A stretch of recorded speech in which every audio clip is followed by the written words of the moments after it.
Hi, my name is Ryan Knight, one of the co-founders of the Afro-Caribbean Business Network and one of the current co-executive directors. And just wanted to say thank you to AfroGlobal Television for the honor of being named one of the 100 most influential Black Canadians. And again, I apologize I couldn't make it to the award ceremony. I got the kiddos and they're not feeling too well, so I figured keep the germs at home. But I did want to pause and say thank you. And again, congratulations to all the honorees. I'm blessed and to be listed among them, as again, I feel I need to still up my game to get to some of their level. But really, I wanted to pause and thank those that influence me. And of course, the team that I work with, my family. I want to thank Cheriton and the kids, Jasmine and Christian. But those that aren't on the list that I feel should be possibly above me and really didn't get the spotlight. So, in no particular order, hey, these are people in the community that influenced myself, such as Errol Gibbs, the writer of the Black Empowerment Manifesto, document that I really use as a blueprint, and always getting to chat with Errol as an elder to learn and understand the work that's gone into community building from before the past 50 years and what does the next 50 years look like. Also, Victor Bosole, the executive director of SETSI, the social economy through social inclusion, and really keeping us bridged to those types of funding that's happening at the government, the conversation around social finance, and even around climate change and clean tech. Thank you, brother, for always being an ear to listen when I have questions about how I can be better and more impactful in the Black community. Also, a big shout out to Rosemary Powell, the executive director of the Toronto Community Benefits Network, who's been a big supporter of myself from when I'm running Detail Ignites and from the beginning of ACBN, where from the beginning, showing the support and the guidance and allowing me to ask questions. And so I can really aspire to have the same type of impact that you're having with the community benefits and just the work that you do deeper in the community with TCBN. Isaac, I wrote down. I actually should check the list again because he's probably on there. But Isaac Olawolafe, a big mentor of mine, and knowing that I can always call you to ask questions on like what's the best way to have better impact in the community and how to collaborate and bring more of the ecosystem together. I remember when ACBN just started and you were able to take time and have a meeting with me and listen to kind of my vision and give me some guidance. But always been a fan. I drive by Yorkdale, the Yorkdale building, and use that as inspiration every day. A big influence on my life, and I want to say thank you for that.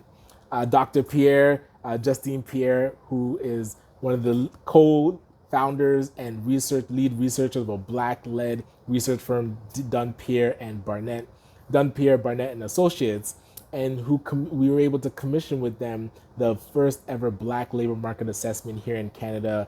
And those data points and the story that's told through that survey now really influences the way that we make decisions here at ACBN and part of the Black entrepreneurship ecosystem. Going forward, having that kind of data to make better decisions really focuses the work and allows us to, not just wing it anymore and really have clear guidelines and ways forward to actually empower the Black community. So that makes me really optimistic, and I'm looking forward to seeing what the next 5 years, 50 plus years of work in the Black community looks like. So thank you, Pierre, for the great work that you do. Eldon Holder Sr., who took time to come and do the keynote at our Black Entrepreneurship Ecosystem Conference in June. And I watched this keynote over and over because it really laid out the key principles of how an ecosystem and how us as organizational leaders should be working together. And again, the way forward is through collaboration. That tagline for the conference was solving complexity through collaboration. And out of it, we've been able to create a study group and keep the conversation going. And I really want to thank Eldon Holder Sr. for that guidance and the influence that you have on myself. Angela Carter, the executive director of Roots Community Services here in Brampton. I'm a big fan. I always enjoy our conversations. I enjoy just watching and seeing the impact that you're having in the community and learning and understanding there's so much foundational elements that's been built in the Black community. and being able to talk with you and learn. And again, just watch from afar as you do the work. And then as myself trying to also do the work, knowing that there's a great role model, and thank you for that type of influence that you have on the work that I do. Louis Marsh, again, brother, I feel I should be rocking the Zero Gun Violence shirt always. I want to say that you definitely influence a lot that I do. The work that you do in the community, the grassroots, the way that you're in the community and doing the work, and also observing and being able to teach and let me know better ways that we can do this pivotal work to reduce youth violence and the gun violence.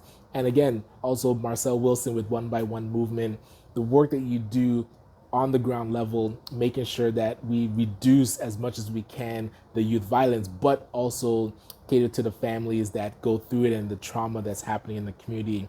Again, let me know how I can be more involved because it's really important. And hey, perhaps these galas and award shows can actually galvanize and bring together these like myself that are being nominated or honored to now amplify the work that you do because it's so important in the community. Dr. Vibe, my brother, my teacher, I always feel like I'm learning every time we get to talk. And of course, we're on a show. We have our show together, The Morning Vibe, Mondays and Fridays, and possibly more days as we continue to grow. But Mondays and Fridays at 9 a.m., definitely tune in as we have great conversations. I'm always learning, and I love to see the consistency that you bring to the Black media space. And again, the needed voice and the platform that's had so many conversations with the really amazing people in our Black community and being able to get to hear their stories. And you've been doing that for now, I think it's over 3,000 conversations. But again, I am the grasshopper learning from the master and looking forward to, again, our next conversations. And speaking of media, Roger and Camille Dundas, the founders of ByBlacks.com, the biggest online media space for Black content and storytelling. That's something that I feel is so important, and the way that you guys do the work and also make it known the issues that are happening in our community and then actually give it a platform so that the stories can be told. These are things that I'm learning from. Roger, I appreciate our lunches because get to visit more Black restaurants, and the way that you put together By Blacks Restaurant Week now can get that exposure to our Black restaurants because food is so important to our Black community, and being able to use this as an excuse, although it shouldn't be an excuse, to go eat more Black food purposefully. Looking forward to how that grows. And again, thank you for previous honors of being one of the People's Choice. And I think that's coming around again. So I got to get my nomination in. So hopefully Detail Ignites or maybe Afro-Caribbean Business Network could get nominated this year. But really appreciate you and the great work that you do with By Blacks, and looking forward to working together more often.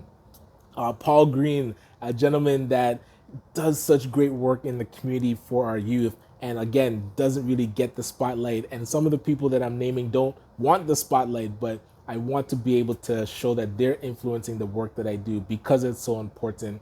And also Paul Green being able to understand the way to connect with our youth and not just talk down to them, but actually include them, because the genius is in them and the potential is in them as well. So being able to unlock that potential, I'm seeing how it's needed. And I really appreciate the work that we're doing together and using entrepreneurship as a tool to unlock their potential and really get them the tools that they need to keep growing and empowering our community. So I thank you, brother. And finally, Abigail Hamilton out in Brampton again. I really appreciate the work that you do with our youth in the education and the justice system. A person that doesn't ask for the accolades, but just gets the work done, and for over 20 years has been gracious in the work. And really, we should be looking at these advocates and these community builders and figuring out ways to amplify what they do or use these platforms to get their work amplified and really support them in what they do. And I'm looking forward to doing my part. Again, I apologize I couldn't be at the event tonight, but I did want to pause and say thank you because it's really important. Hey, I appreciate the flowers, but there's so much more work to be done. And I'm very optimistic about the way forward for the Black community, and that true empowerment is going to happen. And I'm looking forward to seeing you in the next 50 years and where we can be. I appreciate you. Thank you so much. Have a good night.